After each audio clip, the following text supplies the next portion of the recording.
Ooh, ooh, ooh.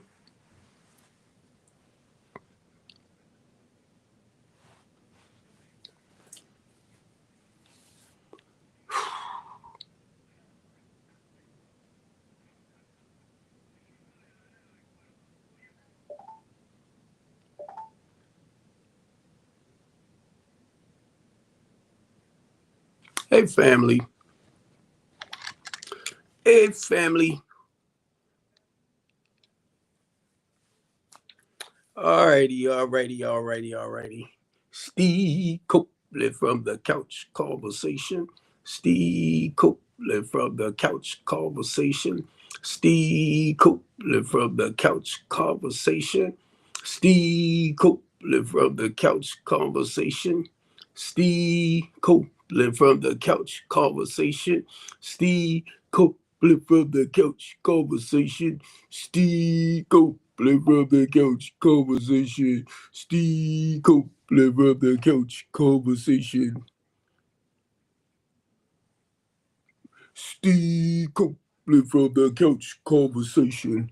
What's up, family? uh,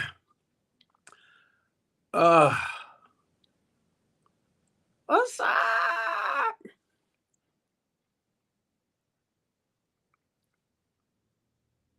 What's up? What up? What is this? Rewards.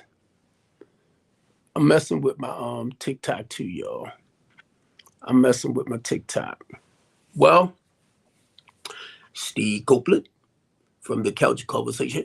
Steve Copeland from the Couch Conversation. Steve Copeland from the Couch Conversation. Steve Copeland from the Couch Conversation. Steve Copeland from the Couch Conversation show.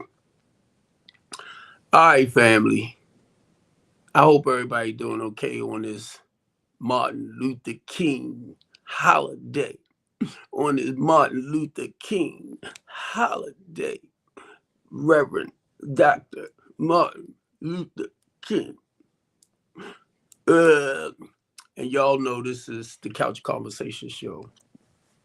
And it's about keeping it real. The truth and nothing but the truth. And I'm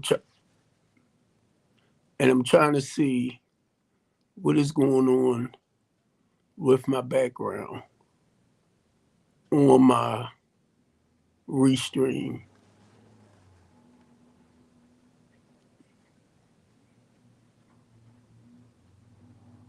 I don't know. I thought I had a background picture up.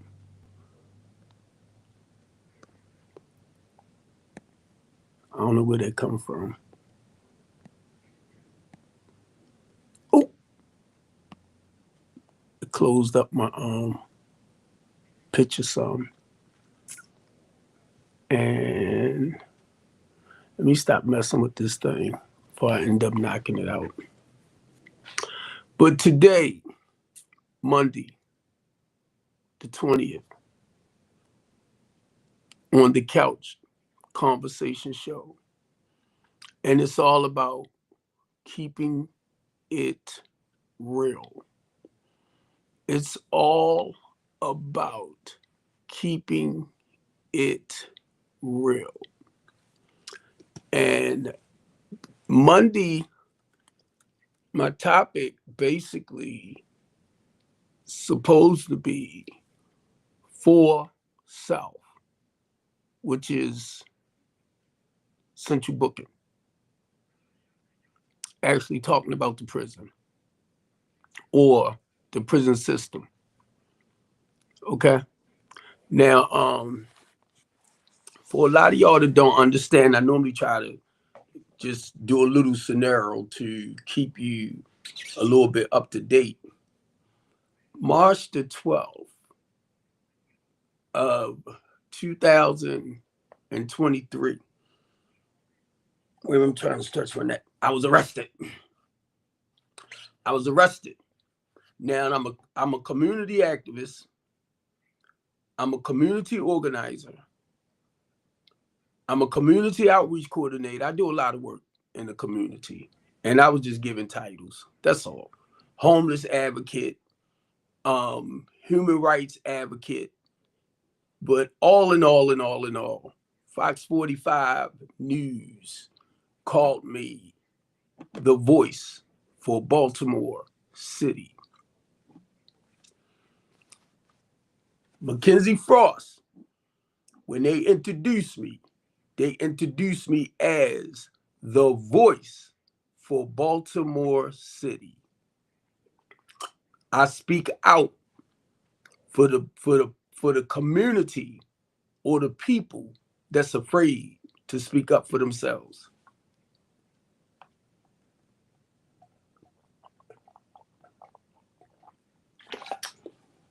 And that's basically for our inner city communities, right?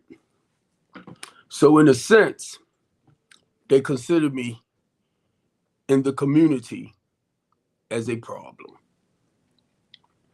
But my goal is to encourage and motivate our people and standing up and speaking out for your civil rights, your equal rights, your constitutional rights, right?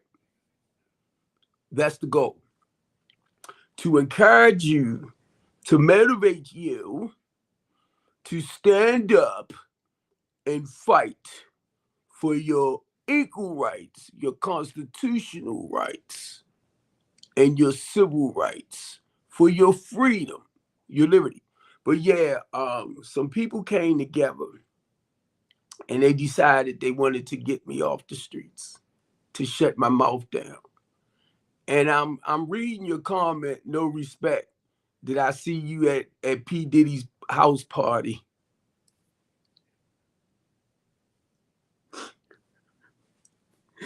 You know, if you was there, you did not see me at Diddy's party. If you was there, you know I wasn't there. So don't even try. If you was at Diddy's party, you know you didn't see me there. So you better go in with that baby oil all over your body. The baby oil all over your body. What's up, Alexander? The baby oil all over your body. Because you was at Diddy party where they found them thousands of bottles. What's up, Alexander? So look, I'm just speaking, y'all. So just keep in mind, like I said, anytime I come on, my topic is basically the conversation is about keeping it real, you know. So if anybody want to come up, you're welcome to come up. We can talk about some things. We can have some fun for the next, I'm gonna say, 45 minutes. So you're welcome to come up. I just try to make this a weekly thing. Like on Mondays, I'll do the prison system. And basically, when I talk, I'm sharing from a level of personal experience. I'm not sharing from what somebody told me. I'm not talking about what I heard. I'm not talking about what I researched or none of that. I'm talking about what happened with me, how I was set up with 17 charges, right? 15 by the street officer. And this detective lady got mad at me, right? And she decided to add 2 more onto it where I didn't make my court date for April the 9th. So that was their goal of keeping me off the street, you know, setting me up. But wait a minute. Wait a minute, Alex. Mute up for me a little bit. That is hilarious. About P. Diddy? Yes, who said that? I don't know. I had to glance over there and I seen somebody saying it. Was you at P. Diddy party? They know I wasn't there. If they was there, they know I wasn't there. Trying to throw me over at P. Diddy party. What's up, Rodney? Trying to throw me over at P. Diddy party. Please.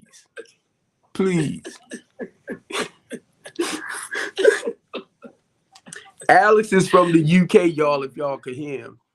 And he always, Alex 25, y'all, and he speaks his truth. And a lot of people don't like when Alexander speaks his truth. because he speaks, you know, he in the UK, so he comes from a different level and perspective, I mean. And I tell people, I said, listen to him, you can learn from him, because he's a very intelligent young man. You know, he said he don't want to come to America because he might get pew-pew.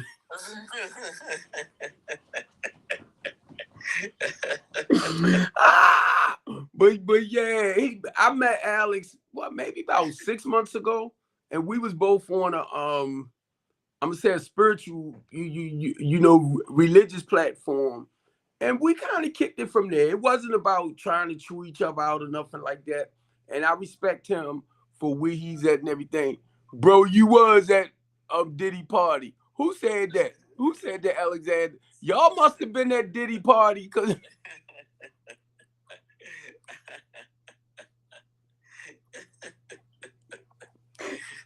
y'all must have been at Diddy party.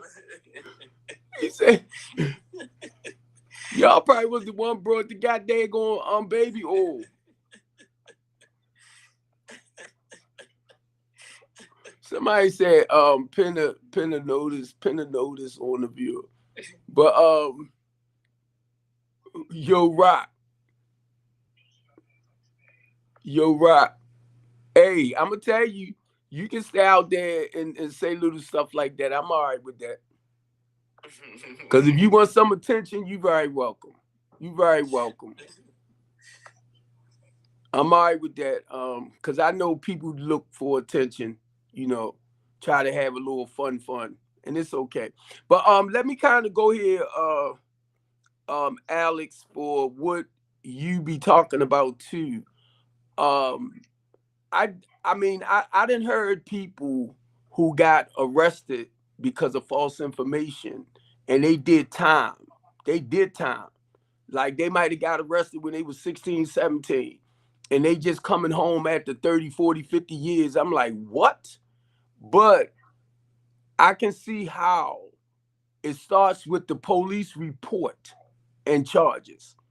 One thing I learned about what happened with me, the courts don't know the truth or not. The judge don't know, and the prosecutor will go off of false information I call it, you're guilty until proven guiltier. It ain't innocent until proven guilty. You're guilty until proven guiltier. So I was picking with my lawyer one day, and y'all see this, right?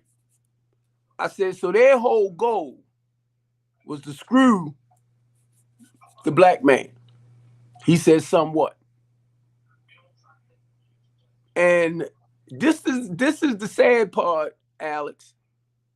The prosecutor told me, Mr. Copeland, we know you didn't do this, and we know you didn't do that, but you are guilty by association.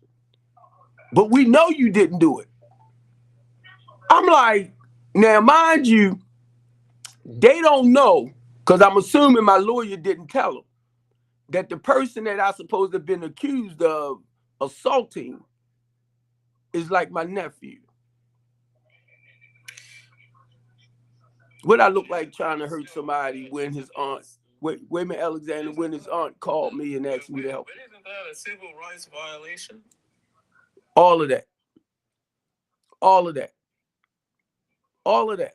Because number one, then you should be able, you know, anybody that's falsely in prison should be able to sue. Should be able to sue. That's the goal. That's the goal. That's the goal. I mean, if they're fine, if they impose any fines for false imprisonment. Well, no. Keep in mind too, Alexander, the whole time I was over there, I never once had a chance to like talk to a judge to actually tell him who I was and what's going on. Which this is a business for me. This is my business. This is my housing program. How can I do a home invasion, burglary, armed robbery on my own clients who aunt, which is my niece, asked me to help her nephew? Then didn't you have a lawyer? And Alex, didn't you have a lawyer? Yeah, I had a lawyer, but guess what? My lawyer had to go off of what he was presented with. And I told my lawyer, I said, it's not the clients. It's not the clients. It's the Eastern District Police Department that I'm talking about. I said, it's not my clients. I said, this bigger than what you think it is. So he knows because he followed me on my Facebook page. So he knows what's what. But he had to stick to what they presented. So the whole year. Well, you should have got yourself another lawyer. You right. You right. Because that was a bad one. Right. You right. You right. And I was trying not to be disappointed, right? Because of what happened. And you learn from your mistakes. You learn from your mistakes. But then when I started sharing this with a lot of other people, they helped me to understand how all of them work in conjunction. No, all of them can't work like that. Well, guess what, bro? And they did what they did, Alexander. It was 2 white polices that made some false, fake charges against me just to have me hid away. You should have been able to sue them. You should have been able to sue the police department. Well, actually, that's where I'm going next. I'm still on home monitor, which I'll be off in March. This is considered as like I'm in prison. This is like I'm doing 2 years in prison, but I'm at home. That's the way they feel like they wanted to fix the melanated man, the black man. But it was false. Right. All the charges brought against They know it. Right? So you shouldn't be on a house arrest or any kind of arrest. They know it. But see, the goal is now, I'm gonna have to reach out to another lawyer to file this suit. And I told my lawyer, I said, now I'm a sue. I'm a sue. And he told me, go ahead, do what you gotta do. Because I was going to use him since he understood a little bit more of the case, but I don't think he's a suitcase lawyer like that. But the goal is to sue Baltimore City and the Eastern District Police Department. Because I guarantee you, the same 2 officers that came for me is charging a lot of our inner city young men with bull junk that they didn't do. Because if they did it to me, I can only imagine how many other ones they're doing that to. Yeah. Yeah. And I even talked with their commissioner. I told their commissioner. Being servants of law and order, yeah, you should uphold the law. Because if you infringe on the law, then chaos erupts. Then people won't obey the law because they say, look at the people who are supposed to protect us. And see, guess what? So why can't I? Guess what? I can say this, right? Colonel Melvin Russell. I called him on the phone one night because I was going through it with some officers so he can tell these police who Steve Copeland is. They wouldn't even listen.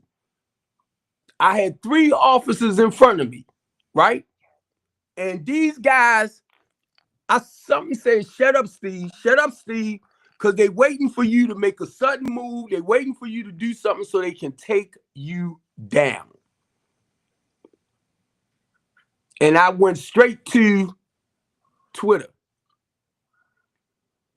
I went to Twitter because every time I had an incident with these officers, I went to reach out to Brandon Scott and Ivan Bates to tell them what I was going through with the Eastern District Street police officers.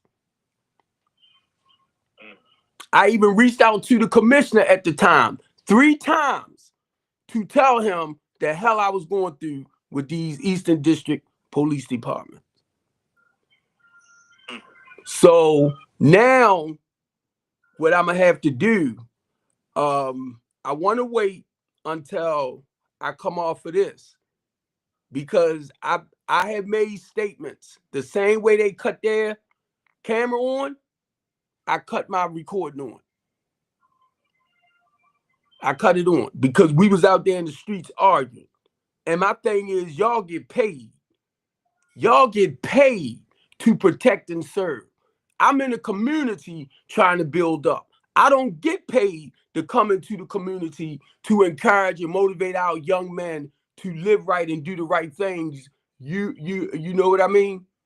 So then y'all gonna turn around and come for me. Mm-hmm. So, and I was speaking against politics and stuff like that. Now I see how they can arrest you, as far as with false charges and everything. What's up, Gary?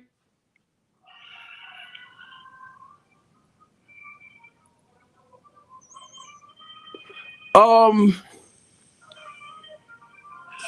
just came over here to troll you, brother, and to say I'm so glad to see your face. I miss you. I miss you so much. And we always bump heads and bother each other and all of that stuff. But I came over here just to tell you I stick and love you. And I don't care how much we fuss and fight. We still gonna be at it, and you still my boo. I love you too. I love strong women. But you have to be strong enough, I'm gonna say, to chump me down. So when are you getting married? I'm just glad to say we back outside, boo. I missed you, buddy. I see you on here live. I said, I'm going over. I don't care if he talking about something serious or what it is. I said, because he always serious. I said, but I'm coming over here to mess with you. I come over here to stir it up. Alexander, how you doing, my love? But you always welcome. So when are you two getting married? No, I've already done that. I did that 14 years ago, and I said I would never re-enlist. It's like being in the army. You just go in there one time, and when it's over, it's over. When it's done, it's done. So you're not going to marry him? Not going to marry him? No. Because why not? He's miserable about it. He's a strong person. He's a good person. He's a good person. He is a good person. Wait a minute, Alexander. Go ahead. He'd be a whole peanut butter jelly sandwich messing around with me. Look at him. Don't you know that blushing? But you know what? I need somebody in my life that's gonna trust me because of what I do, and not try to dictate my life and try to get me to move away from the things that God had me doing. Listen, that's a man's heart speaking, Queen. Yeah, and see, you need to be more attentive to God. Queen, we be following each other. Queen be on some of the platforms I be on. So you have to take that into account. I always do. That's why I come by here to stop and mess with him and love on him and say, "Hey, friend." And I love it.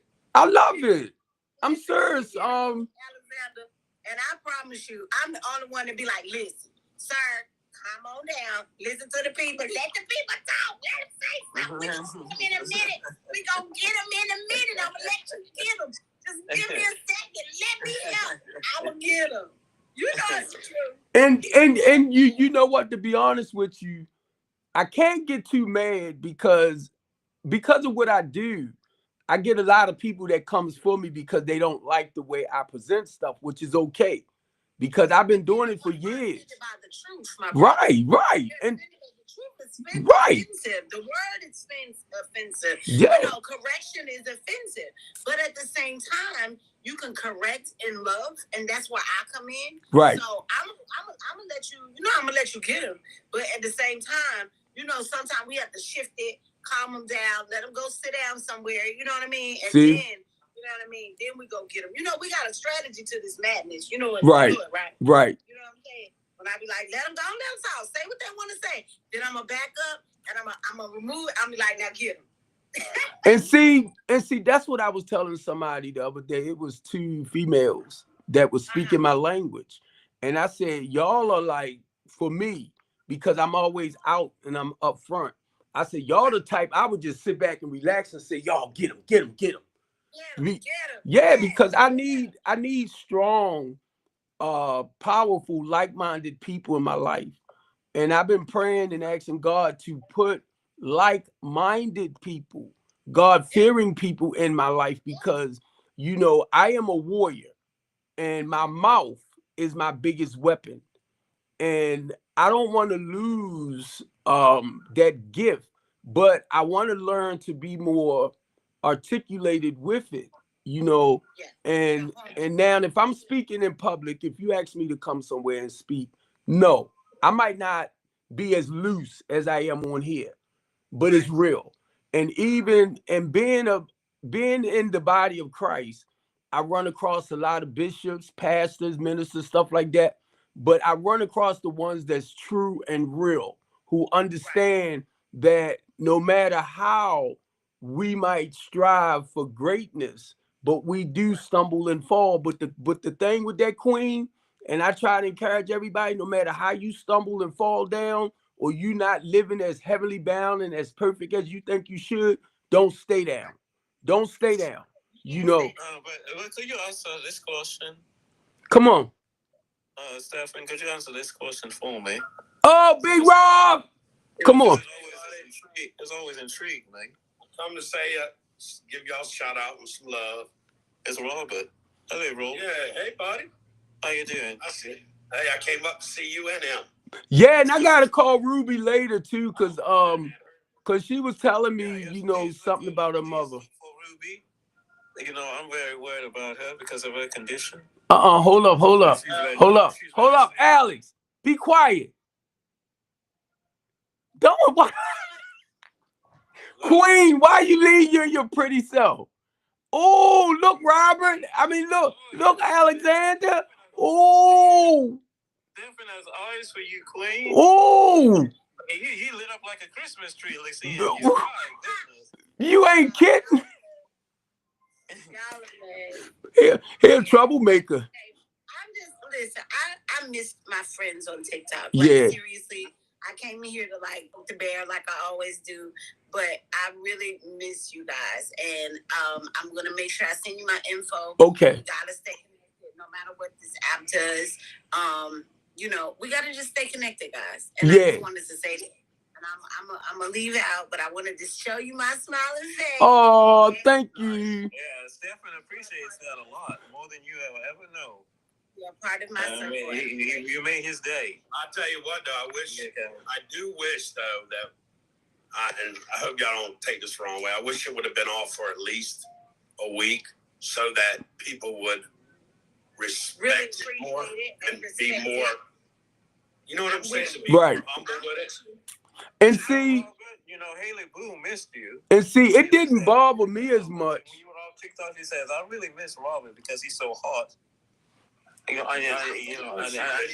Wait a minute, Alexander, I can't hear. Yeah, he just talking crap. That's all.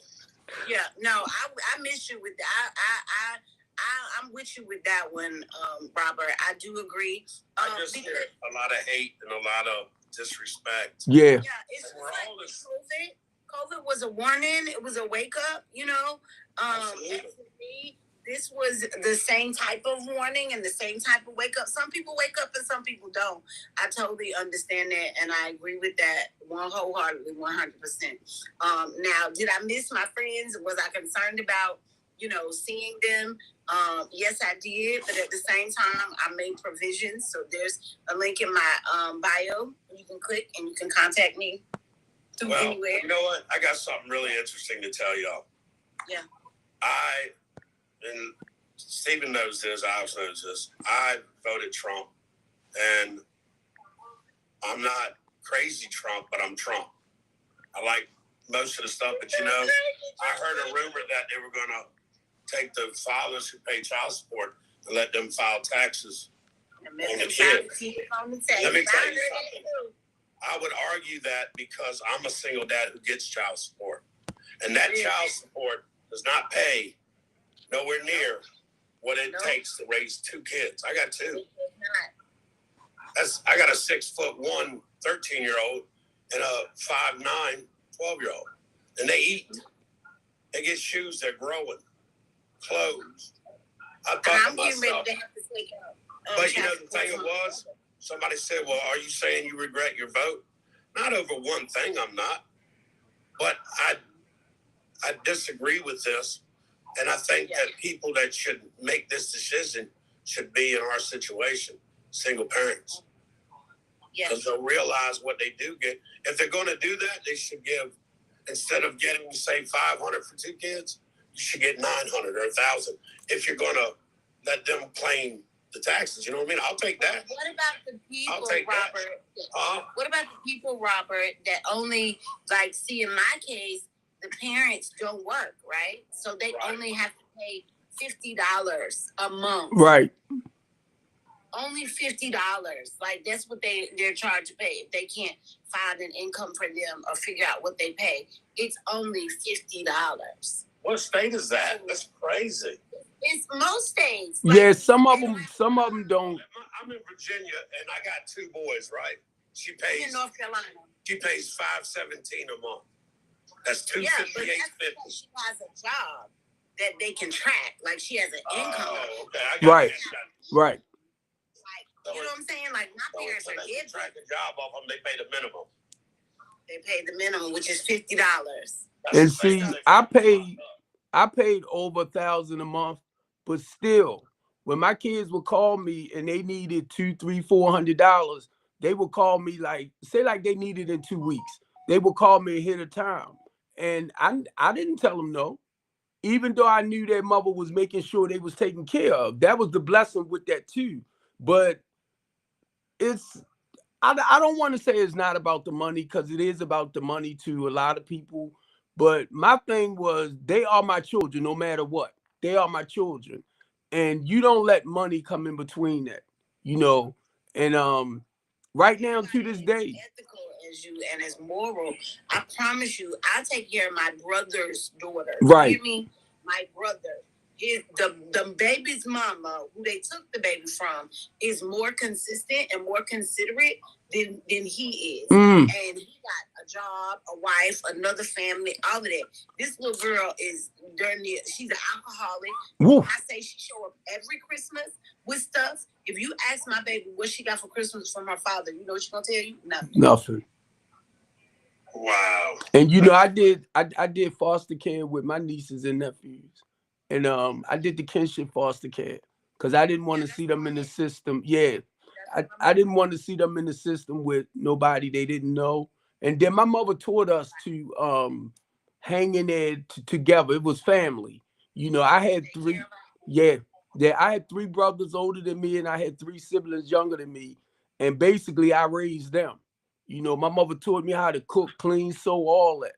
So now I'm looking for me a sugar mama. I'm tired. I'm looking for somebody to take care of me. Not a sugar mama. You're looking for a sugar mama. Oh my goodness, Stephen, I can't believe you said that.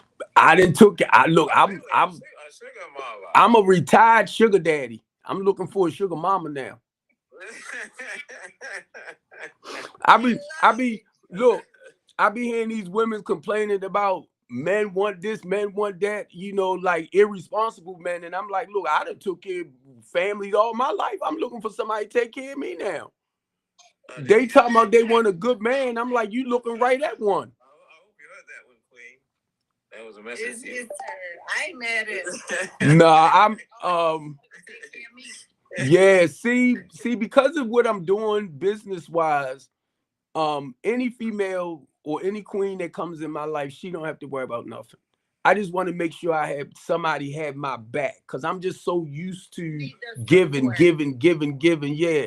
Hey, Andrea. And I'm just looking for somebody now. At least I be hearing people talking about this 50-50 stuff. I'm like, what the heck is that? Because I was raised with men take care of their responsibilities. Even 50-50. So let me say, okay. So if you're doing 100, if it's 100, because I believe in 100, right? You give me your 100, you are 100% taking care of her, and she's 100% taking care of you emotionally, doing her part. Right. Okay. Right. So you got that, right? Because you're saying, I got the bills. I just need you to do this part of 100. Well, when it's this 50-50 they're talking about, right? So if I'm bringing 50, you're bringing 50. We never add up at 100. So that's my problem with that, right? Because you bring half of you, and I'm gonna bring half of me, right? And now we're gonna end up in a deficit, right? So what I tell people is everybody bring 100, bring all you got, right? Bring all you got. Let's put it in the pot. You know what I'm saying? Like, don't give me 50-50, because that means if you just happen to have 75 that day, you're gonna hold back, right? And so now we got a problem, because now we're hiding. You know what I'm saying? You trying to keep me from this and that. And so now you got a problem. So what I say is 99.5 won't do. Do what you gotta do. Always come to give 100. And if I'm short, right? If I show up and I ain't but 85 today, baby, and you want 100, we good. You understand what I'm saying? If you show up and you ain't got but 5 today, guess what? I'm giving 100. We still good. Like, you know, but that's just what it's gotta be. It's gotta be. Queen, no woman does that. And wait a minute, Alexander. They say, okay, what's mine is yours, but when it comes to a woman, what's mine is mine. Alexander. There's an imbalance there. Look, more Alexander, more than anything, she said the emotional balance. You can't pay for that. You cannot pay for that. And see, that's what a person like me needs. Because number one, I have 4 daughters. If they want anything, daddy here.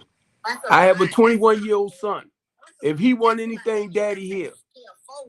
Yeah. Now look, you got it. So now, like I said, I'm used to doing that. So the only thing I ask now, if you working and I'm working, and what I begin to understand, her money is her money, and my money is her money. And I'm all right with that because I know it's going to go to. That's not good, Steph. No, cut it out. Cut it out. No. Let me help him. Alexander, you know why that's a problem? Because that means that somewhere you have a financial deficit yourself. Because when you go, he's gonna be broke. No.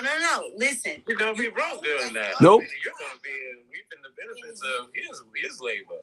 No. I mean, especially if he's like, okay, if a man goes Alexander, and he gives, his money to his family, and you're keeping all the money to yourself. What you need money for? You got a nice nest egg, and you got a nice nest egg for yourself.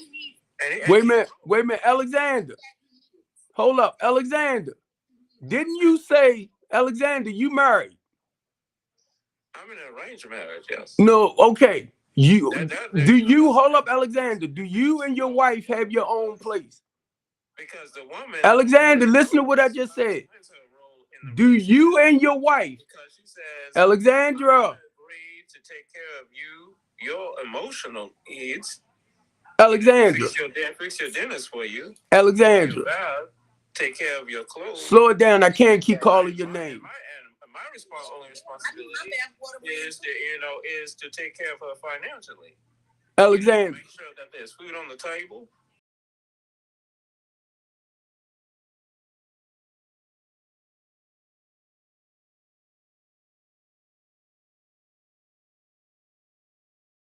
That my welfare is looked after. Well, who arranged your marriage? The shotgun. The who, what, where? So the shotgun, the matchmaker. Oh, a matchmaker, man? Yes. Well, let me share this, the difference between Shaka Khan doing your marriage. I proposed to my wives. It wasn't Shaka Khan right there. It was God. We was living in sin and we corrected that sin. So as a man, you're living in sin. Oh, could you elaborate on it? Yeah, we was living in sin. We was playing husband and wife. We wasn't. So you weren't actually married? No. I got married. I corrected my wrongs and got married. I made her my wife. But I mean, did you have any children during that time? Yes. I have 2 kids. Well, 1 by my first wife and 2 by my second wife, but I inherit 2 more. So I raised her 2 kids as my kids. They never wanted for nothing. Oh, okay. Was that okay for you? Oh yeah, that was okay for me. You know why? Because I love the mother. And how you gonna love the mother and don't love the children? Well, most men don't want to take care of another man's child. Well, guess what? I'm not talking about nobody else. I'm talking about me. I mean, yeah, most men, I'm saying. No. I'm talking about me. Right? Cool, daddy. Because guess what? My goal is teaching men how to be responsible, how to take care of their own family, but most of all, they have to learn to take care of themselves first.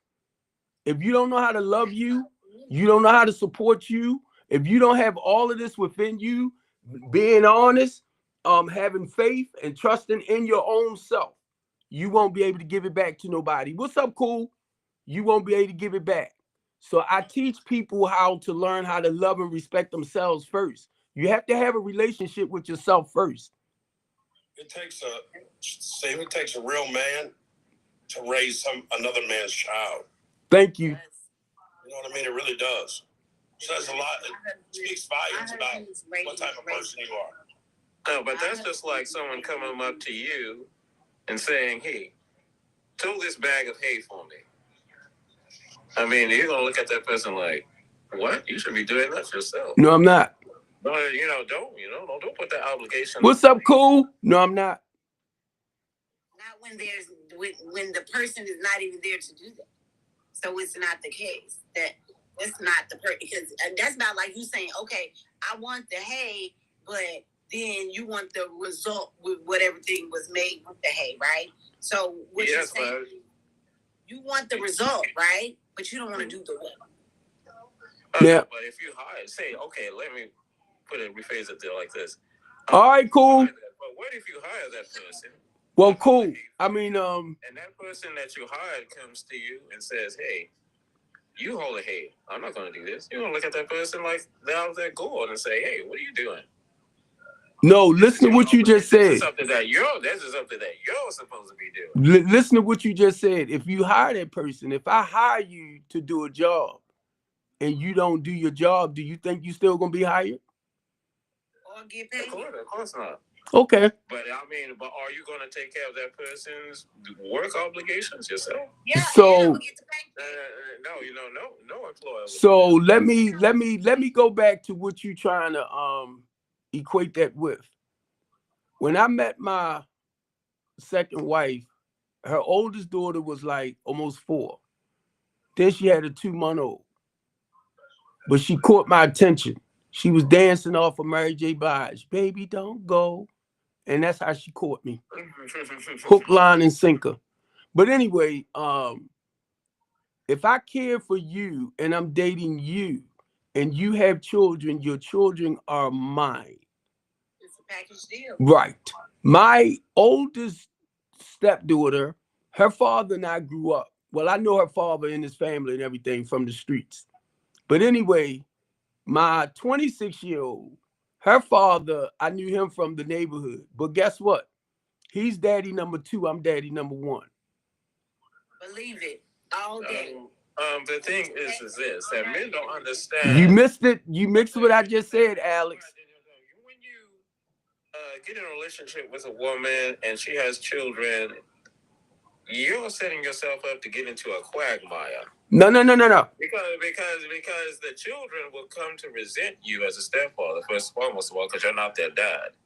And then when the real dad comes up and shows up on the doorstep all of a sudden and says, "Hey, I want to see my children," and they come running to him, guess how you feel? You feel lower because you're right, because you know, as a concept in mind, that you're not the father. Those children resent you. So, it's not a good idea. You know why they resent you? Children already. That's why we don't do that. Alex, you do a lot of talking and not a lot of listening. What I'm gonna say to that is, so when you go into that position, right? Because I'm an auntie mommy, okay? I'm an auntie mommy, right? So I'm an auntie first, and then I'm a mommy, right? So I know that there's a day, because that's why you can't just walk around blind, right? I know. Keep talking, y'all. Hey, Hey, family, this is Steve Copeland, and my 45 minutes is almost up. So I love y'all, whoever that's in the background listening. Thank y'all. And I'm going to end this live right here. Take care, family. She's going to be like, mad at me. She's going to resent me. She's going to